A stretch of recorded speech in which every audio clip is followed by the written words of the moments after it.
Queridos irmãos, boa noite a todos. Que a graça e a paz de Cristo Jesus, nosso Senhor, seja com toda a igreja.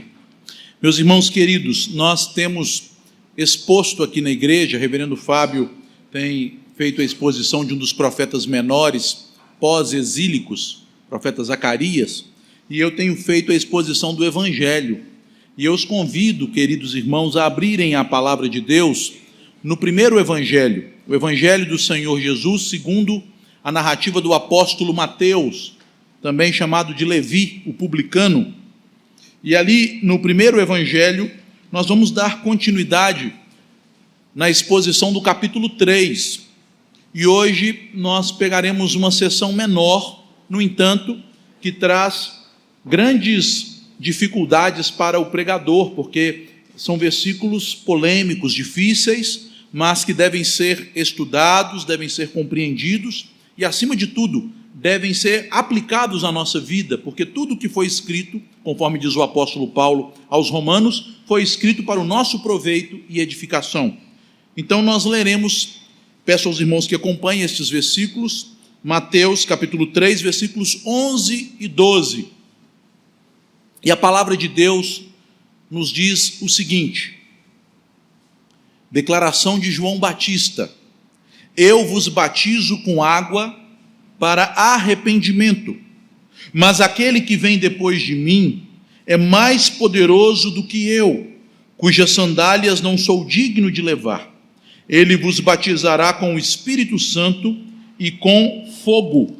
A sua pá ele a tem na mão e limpará completamente a sua eira.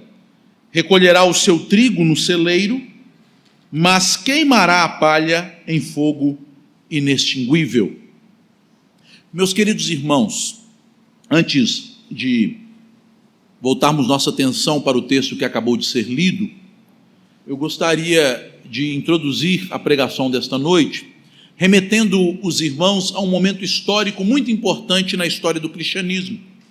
Um momento em que o cristianismo foi terrivelmente ameaçado, não por algum inimigo externo, como o Islã, não por alguma situação de conflito na igreja que a levasse a um cisma, a uma divisão, mas o cristianismo foi, no século XIX, por volta ali dos anos 1800, terrivelmente ameaçado por uma onda intelectual que tomou a igreja na Europa. Naquele período, iniciando-se nas universidades da Alemanha, nos cursos de teologia e história na Alemanha, mas rapidamente se espalhando pela França, pela Inglaterra, por toda a Europa, os pesquisadores, os estudiosos, os especialistas no Novo Testamento tentavam desconstruir o Cristo bíblico e fazer aquilo que ficou conhecido na história como a busca do Jesus histórico. Não sei se todos já ouviram esta expressão ou a respeito deste momento histórico, mas resumidamente o que significou esta busca do Jesus histórico? Ela se baseava nos ideais da filosofia pretérita, do iluminismo, que entendia que a Bíblia precisava ser depurada pela razão humana e encaixada nas categorias da ciência moderna e da sociedade moderna, de maneira que ela se tornasse relevante aos homens da modernidade. E naquele ambiente terrivelmente racionalista e oposto à fé simples das Escrituras, vários pesquisadores entenderam que o Jesus da Bíblia não poderia ser um Jesus verdadeiro. E cada um deles, em suas obras, buscou um suposto verdadeiro Jesus. Nas suas investigações, buscou descrever este suposto verdadeiro Jesus. Passado todo aquele momento de pesquisas, a conclusão que se chegou, que o Jesus histórico era um falso Jesus, pois as contradições entre as pesquisas eram tamanhas, as diferenças em relação às descrições que eram dadas sobre Jesus eram tão gritantes que os próprios acadêmicos céticos tiveram que concluir que o Jesus verdadeiro, que o Jesus histórico, é o Jesus dos evangelhos. Mesmo na academia, nos dias de hoje, esta conclusão tem sido colocada, tem sido demonstrada, tem sido, meus irmãos, defendida. E ao entrarmos nestes 2 versículos que lemos agora há pouco, nós notamos, queridos irmãos, que figura extraordinária, incomparável, maravilhosa é Jesus. Nenhum método histórico pode descrevê-lo, nenhuma ciência humana pode contê-lo, nenhum homem pode compreender aquele que batiza com o Espírito Santo. E é esta verdade que João quer salientar aqui, a superioridade, não apenas quantitativa, mas qualitativa, como se comparássemos o infinito ao finito, a superioridade do ministério de Cristo e da sua nova aliança que ele veio trazer. Se observarmos o contexto desta declaração de João, nestes 2 versículos, nós observaremos no evangelho, não de João o Batista, que não é evangelista, mas do apóstolo João, que o contexto foi o seguinte: os líderes judeus, que são mencionados neste capítulo 3 de Mateus, eles vão até João, ali nos versículos 7, eles são mencionados, os fariseus, os saduceus. Eles não vão para ser batizados, já vimos isto, que muitos fariseus e saduceus vinham ao batismo, não para serem batizados, mas para indagarem a João a respeito de quem és tu. E é esta pergunta que aparece no 4º evangelho, no evangelho do apóstolo João: quem és tu? Tu és o profeta, o grande profeta que foi prometido a Moisés, lá em Deuteronômio 18:18? Que viria para restaurar todas as coisas, e os judeus pensavam que eram pessoas distintas, que viria este grande profeta e depois o Messias? Ou tu és o próprio Cristo, ou então tu és Elias, um profeta que virá para preparar a vinda de Cristo. Esta pergunta foi feita a João, e ele responde àqueles que o indagavam, primeiramente os advertindo, os chamando de raça de víboras, e nós vamos ver, já falamos no outro sermão, mas vamos ver que aqui não é um xingamento, uma ofensa, mas apenas uma figura da atitude deles em relação ao que se avizinhava, a vinda do Messias. E João então responde a respeito de si mesmo, dizendo: eu sou aquele sobre quem profetizou Isaías, em Isaías 40, a voz do que clama no deserto, o que virá endireitar os caminhos, aplainar os montes, preparar as veredas para a manifestação do grande rei, do grande profeta, do Cristo. Eu sou o último dos profetas da antiga aliança. Mas agora, meus irmãos, nesses versículos 11 e 12, após João se apresentar, conclamando o povo de Israel a vir ao seu batismo, João passa a declarar a superioridade, como já disse, do ministério de Cristo e da nova aliança que ele veio inaugurar. E nós observamos, meus irmãos, de que maneira João demonstra esta superioridade de Cristo e dessa nova aliança. Em primeiro lugar, queridos irmãos, na primeira parte do versículo 11, fica evidente que a nova aliança, ela tem um cumprimento, ela aponta, melhor dizendo, ela é cumprida, ela tem sua realização apontada pela primeira aliança, pela antiga aliança, e por isso ela é superior. A antiga aliança serviu apenas como um alicerce, uma preparação, mas a nova aliança, ela traz o cumprimento e o propósito pleno de Deus. E João já começa a salientar isto, falando do rito do batismo. Todo este capítulo, conforme está no devocional do nosso boletim de hoje, ele gira em torno deste rito, do rito do batismo. O rito do batismo aparece no capítulo 3, do versículo 1 a 10, como o batismo praticado por João. E aqui nos versículos 11 e 12, nós temos um outro batismo, o batismo que seria realizado, porque o verbo fala de algo que, na perspectiva de João, viria no futuro, que seria realizado pelo Messias. E, finalmente, no final do capítulo, nos versículos 13 a 17, nós temos o batismo que o próprio Jesus recebe das mãos de João. Embora os ritos tenham o mesmo nome, eles têm significados diferentes.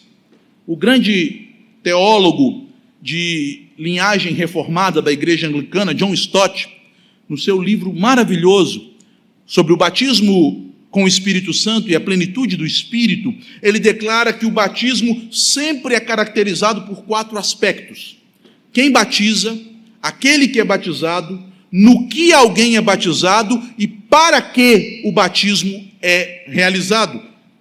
Como vimos no sermão anterior, o batismo de João era feito por alguém que era um sacerdote, filho de sacerdotes e, portanto, munido da função sacerdotal, tendo em vista que Zacarias era sacerdote e sua mãe Isabel era uma descendente de Arão, conforme nos diz Lucas no seu evangelho. O batismo não era uma prática inédita, e entender o batismo como banhos ou imersões em um rio é entendê-lo longe do sentido bíblico, porque a Bíblia usa a palavra batismo no sentido de aspergir, derramar e principalmente purificar por meio de água. Portanto, meus irmãos, o batismo de João era um batismo cerimonial da lei, pelo qual os homens pecadores vinham a ele e eles ouviam ali o perdão que era prometido a eles da parte de Deus, após confessarem os seus pecados ao mediador da antiga aliança, o sacerdote. Na nova aliança nós confessamos nossos pecados diretamente a Deus, mas na antiga aliança, para alguém ser perdoado, era necessário que o pecado fosse confessado diante do sacerdote. Aquela pessoa era purificada com o batismo, com água que era derramada sobre ela, com água que poderia ser aspergida sobre ela. E por fim, depois de purificado, ele tinha autorização para entrar na presença de Deus, no seu santo templo. O que era diferente no rito que João praticava, meus irmãos, estava não propriamente no ato dele como sacerdote batizar, mas que ele batizava fora do templo, no deserto, um batismo no qual ele convocava toda a nação, preparando-a para um momento novo que estava por vir. João queria que a nação entendesse que aquele templo construído por Herodes, que estava oco, tendo em vista que os seus utensílios foram perdidos, que a Arca da Aliança não estava ali mais, aquele templo que ainda não havia recebido a glória de Deus, aquele templo que não servia mais para expiar pecados, pois o sangue dos animais não poderia ser derramado sobre a arca, porque a arca não estava ali, aquele templo já teve os seus dias cumpridos. Mas o novo templo de Deus estava prestes a ser inaugurado, e a glória daquele segundo templo seria maior do que a do primeiro, conforme profetizou Ageu em Ageu 2. Quem é este templo para o qual João apontava com o rito de purificação, chamando o povo ao arrependimento e à conversão? Este templo não é outro senão Jesus, para o qual todas as figuras, tipos e profecias da antiga aliança sempre apontaram. O templo que simboliza a presença de Deus e o governo de Deus no meio do seu povo é Cristo. Por isso que no Evangelho de João, no capítulo 2, Jesus declarou, diante da pergunta dos judeus, mostra-nos um sinal, e ele diz, destruirei este templo e em 3 dias o reedificarei.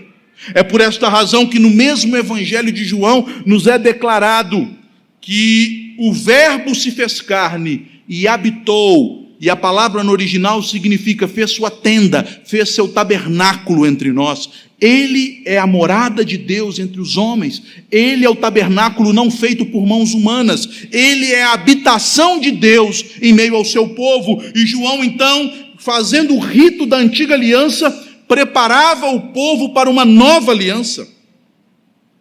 A primeira aliança, conforme nós lemos em Hebreus, com seus ritos de sacrifícios, de purificações e de lavagens, tinha um papel simplesmente profético, tipológico, apontava para coisas que iriam se cumprir, mas não possuía eficácia. Os pecados não eram perdoados propriamente, mas apenas suspensos, para que fossem todos eles derramados sobre Cristo na cruz. João então declara esta verdade para eles: esperem, não fiquem achando que eu sou o Messias, vejam o que eu estou fazendo, eu batizo com água, simplesmente com um elemento natural que tem valor simbólico, porque esta água pode lavar o corpo, mas esta água não tem poder para transformar o coração.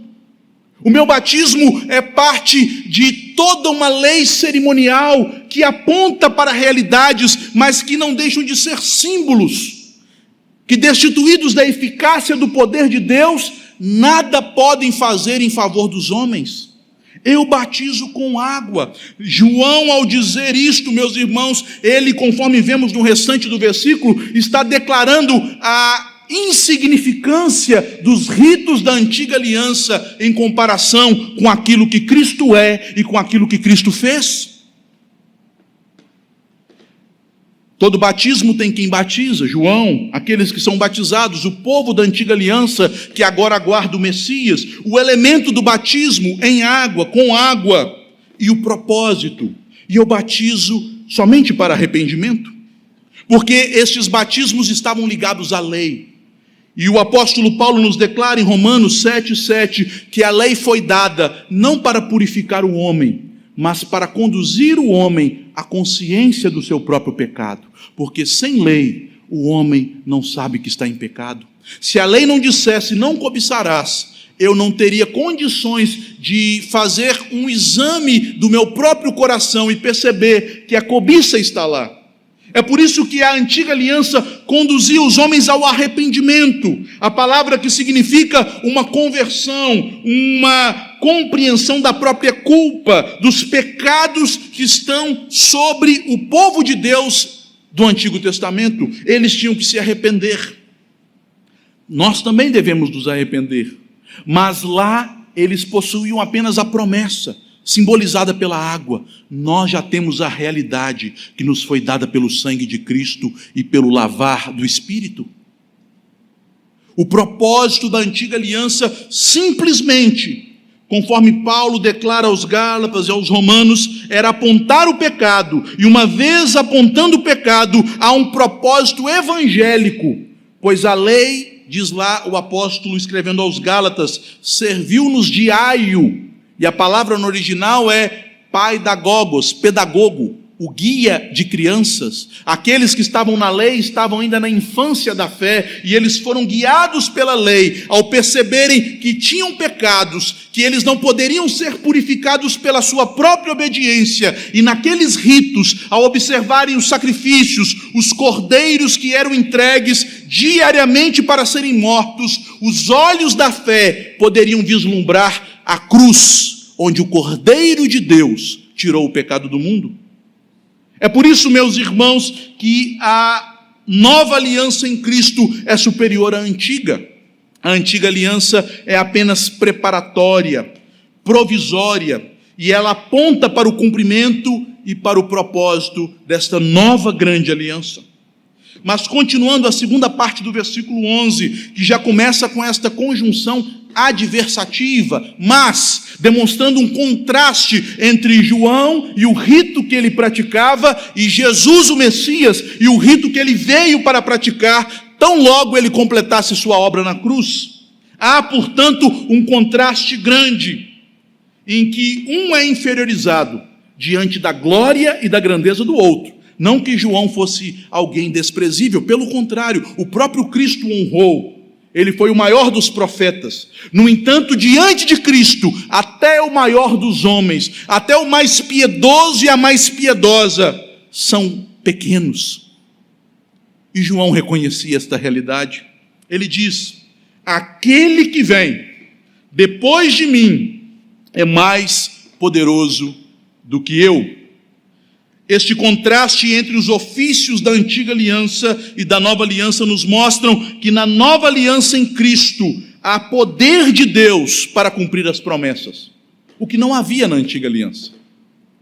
Os oficiais da antiga aliança, eles ministravam tal como nós pastores fazemos, Ministravam na fé de que Deus é poderoso para agir, mas sem poder próprio para agir em eles mesmos. Meus irmãos, como pregador do Evangelho, eu não tenho poder para transformar nem o meu coração, quanto mais dos meus ouvintes. Mas aquele que vem é poderoso para transformar corações de pedra em corações de carne, para transformar o mais vil pecador em um proclamador do Evangelho, como fez com Paulo. Ele é poderoso para tirar o homem da lama e assentá-lo em lugares altos. Ele é o único que pode estas coisas. Nenhuma cerimônia religiosa praticada por pecadores, por mais consagrados e piedosos que sejam, tem eficácia em si mesmas. Nem os santos sacramentos que celebramos, o batismo e a ceia, possuem eficácia neles mesmos. A eficácia está naquele que vem, naquele que já veio, naquele que habita em nós, em Jesus.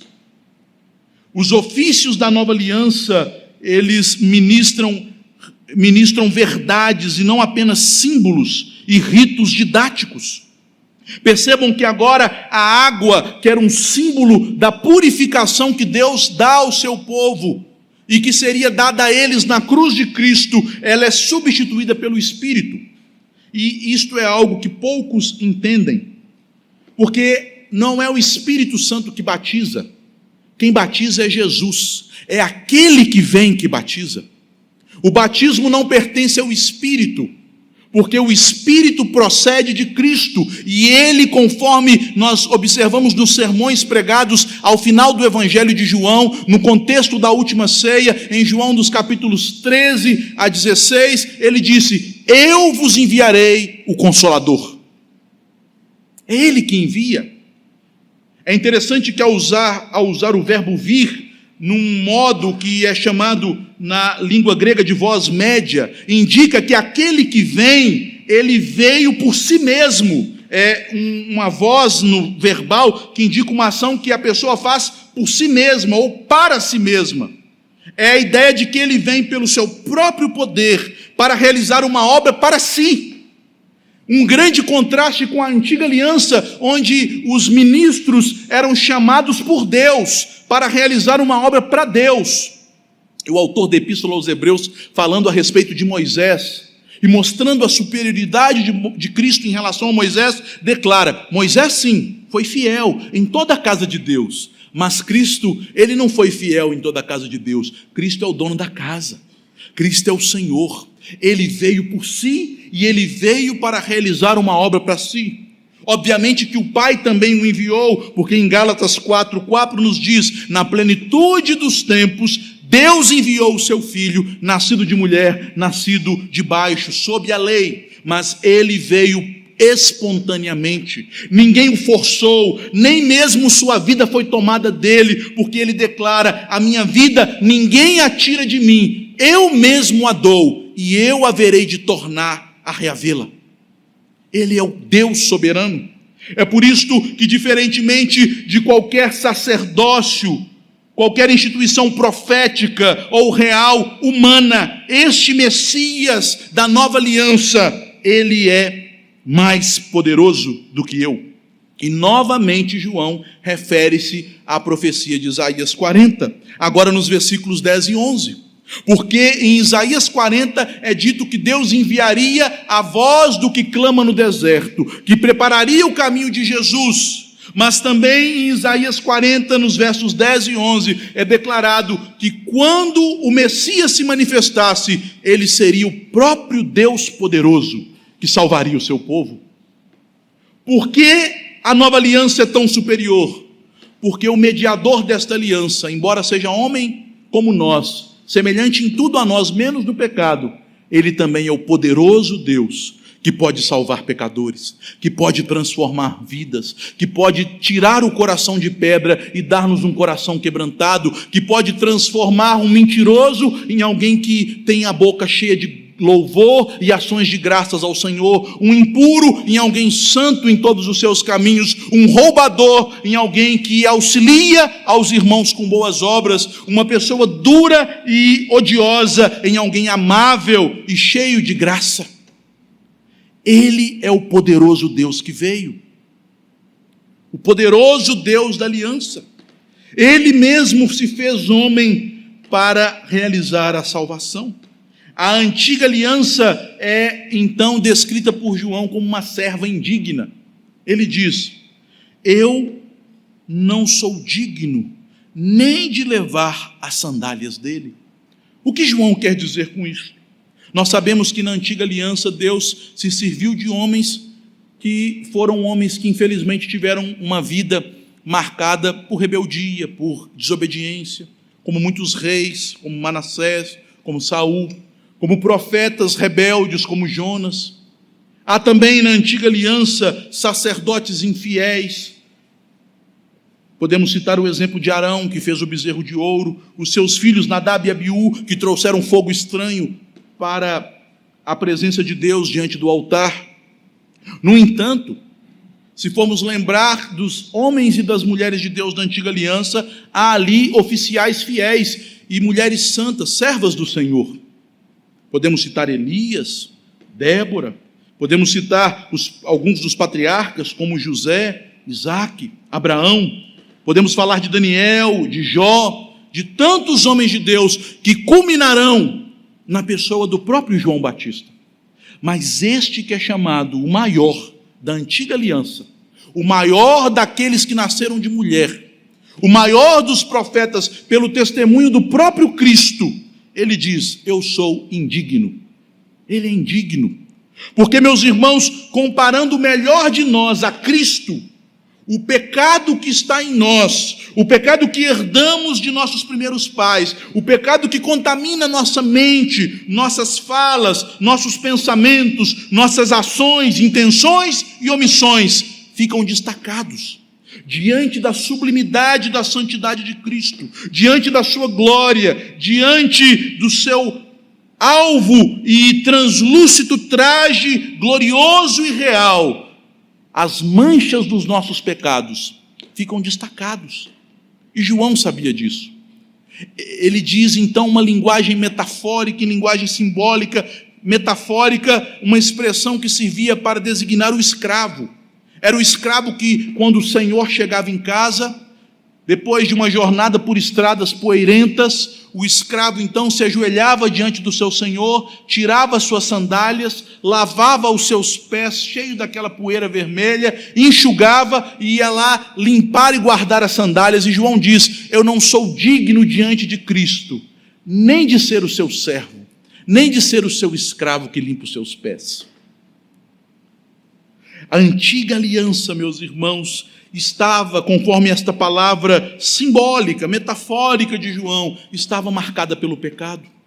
Mesmo os melhores profetas eram homens sujeitos à fraqueza, como dá testemunho Tiago, em Tiago 5, a respeito de Elias. Elias era como nós, sujeito às mesmas fraquezas.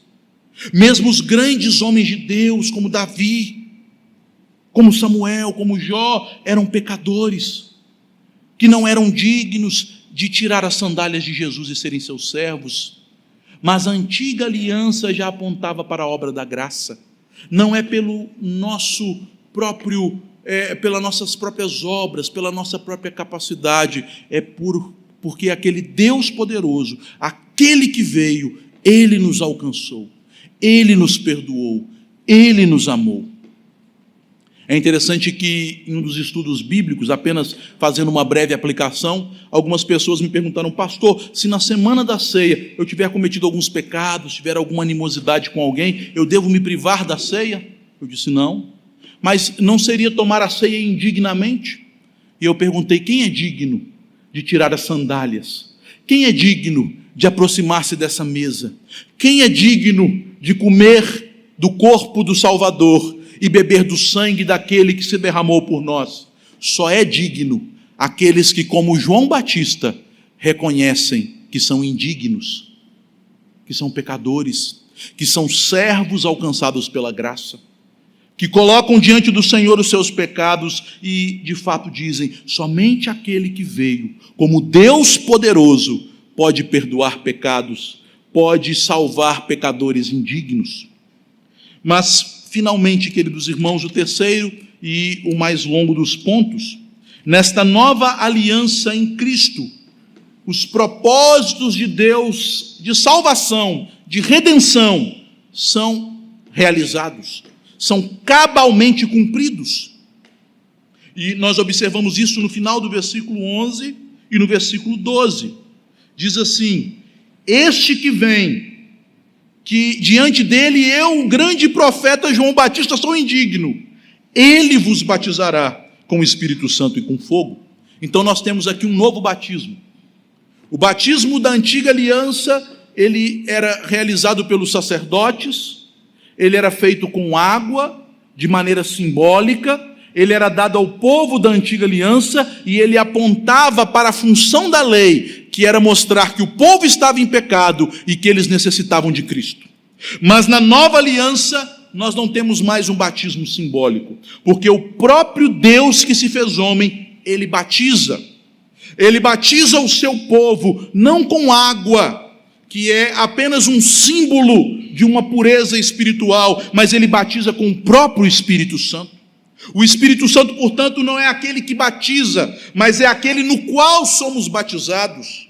É pelo lavar regenerador do Espírito, conforme diz o apóstolo Paulo em Tito, no capítulo 3, no versículo 5, que fomos batizados.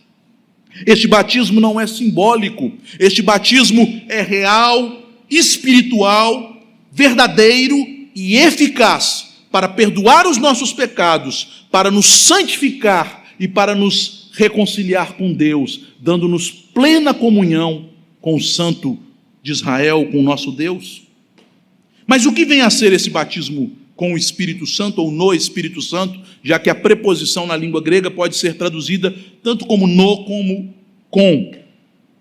Este batismo, meus irmãos, tem sido equivocadamente interpretado pelos nossos irmãos pentecostais, infelizmente. São crentes, são servos de Deus, mas eles tomaram a experiência que aconteceu em alguns lugares, na Rua Azusa, nos Estados Unidos, em Belém do Pará, ali com os pioneiros da Assembleia de Deus, e depois buscaram compreender a experiência à luz da Bíblia, adaptando a Bíblia à experiência, ao invés de ler a experiência de acordo com o que a Bíblia diz. O batismo com o Espírito Santo não significa um encher do Espírito posterior à conversão, manifestando na pessoa línguas, revelações ou profecias. Mas este batismo a qual João se refere é a promessa que havia na antiga aliança a respeito da restauração que Deus faria na nova aliança. Lemos na liturgia desta noite textos que indicam isto. Deus revelou a Ezequiel, que estava no exílio, que quando ele reedificasse o seu povo, a nação santa, ele derramaria o seu Espírito. Portanto, batizar com o Espírito é sinônimo de derramar o Espírito. Ezequiel também diz de maneira sinonímica que ele haveria de aspergir o Espírito sobre vós, água pura, para que vocês fiquem limpos. Então, o batismo no Espírito Santo é o lavar do Espírito, é o derramar do Espírito, é o aspergir do Espírito. É isso que diz Joel em sua profecia, e também Ezequiel e Isaías apontam para esta mesma realidade, que na nova aliança, com a vinda de Cristo, o Messias, Deus derramaria o seu Espírito e o daria sem medida, derramaria sobre toda a carne e não apenas sobre a nação de Israel.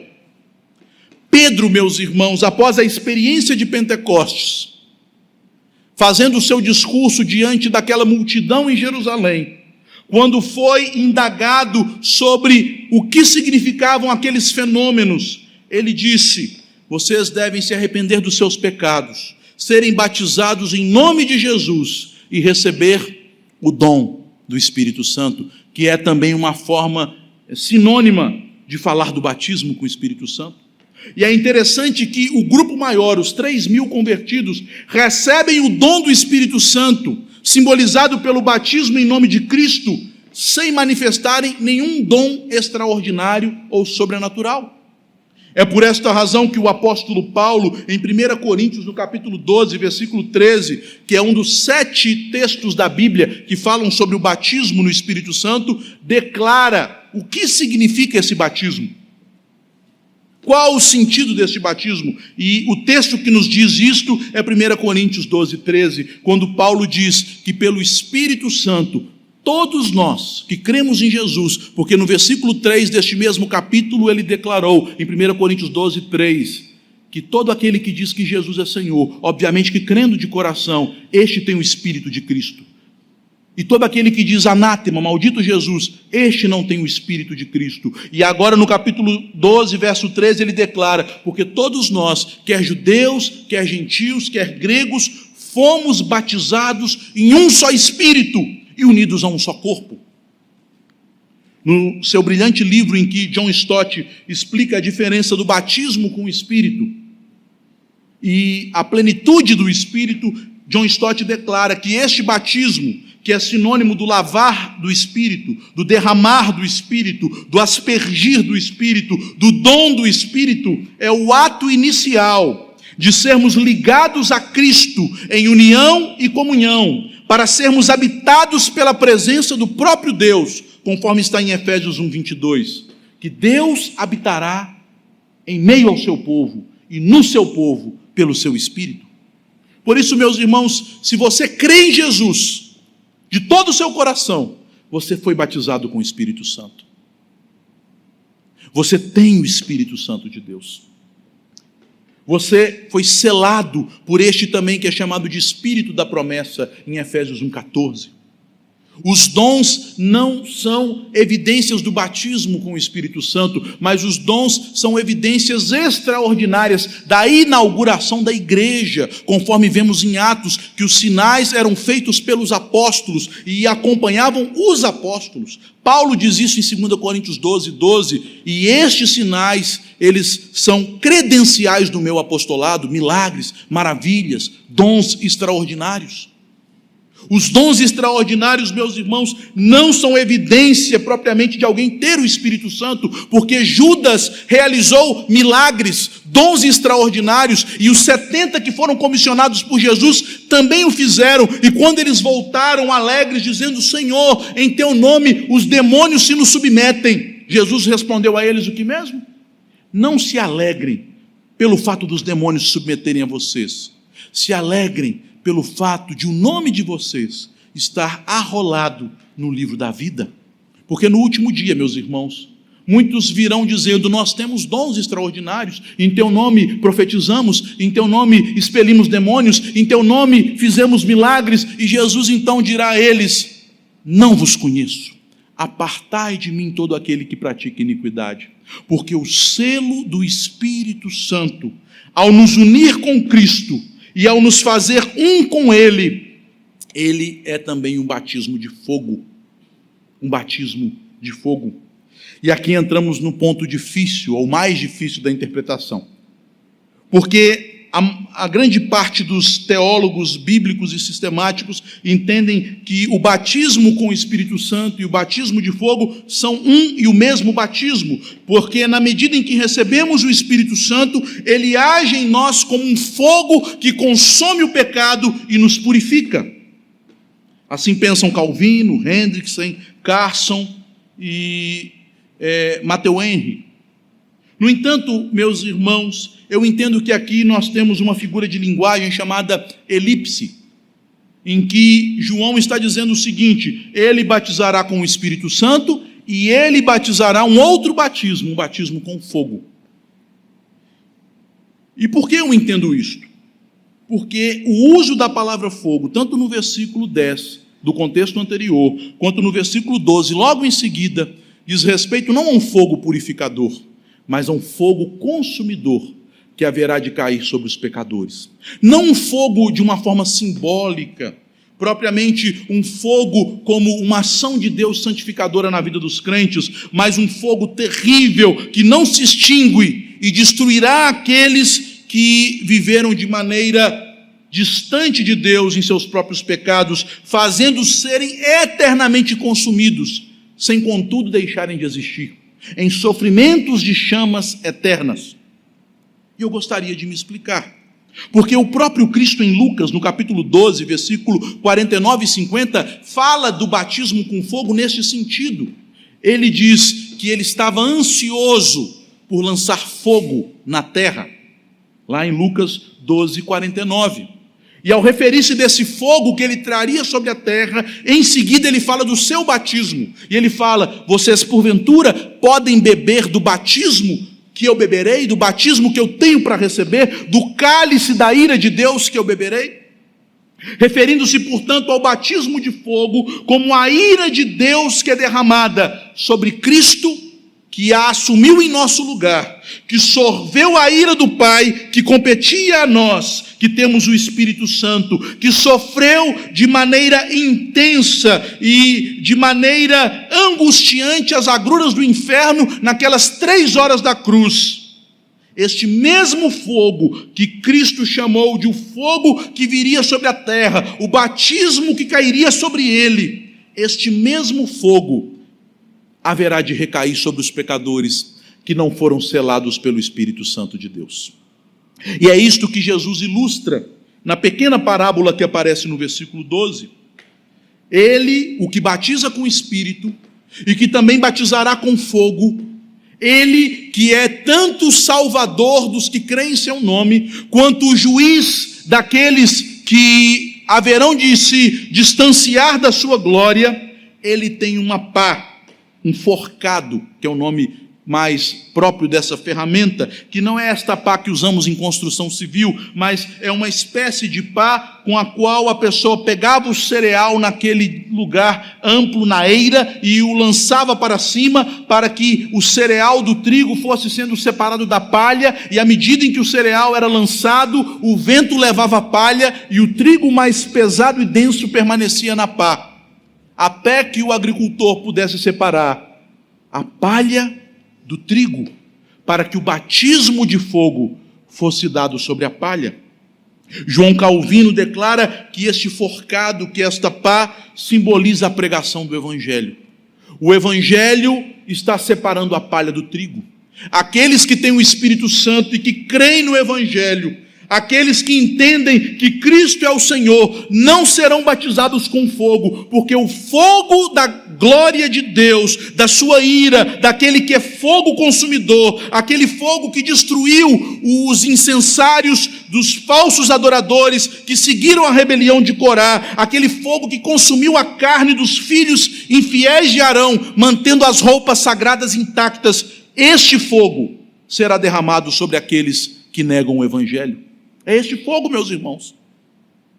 Deus é fogo consumidor, e a sua ira arderá sobre aqueles que não se escondem aos pés da cruz, porque na cruz de Cristo, o fogo da ira de Deus foi por ele absorvido no batismo que ele recebeu, e é por isso que ao receber a ira que cabia a cada um de nós, ele pode nos dar o Espírito Santo, que nos sela como filhos de Deus, que nos purifica com lavar regenerador e renovador, que nos convence do nosso pecado, que nos santifica, que nos transforma e que nos conduz à comunhão eterna com Deus Trino. É por isso, meus irmãos, que Cristo, a obra dele, a aliança que ele inaugurou, é incomparável e superior a qualquer outra obra que o homem possa fazer, a qualquer outra concepção religiosa que o homem possa, de alguma maneira, conceber ou imaginar. Cristo é superior. Eu gostaria de aplicar brevemente. Em primeiro lugar, se você que ouviu o Evangelho esta noite, de que Jesus Cristo é o Filho de Deus que veio ao mundo para salvar os pecadores, assumindo o castigo que era contra você na cruz do Calvário, sofrendo o fogo da ira santa de Deus naquela cruz,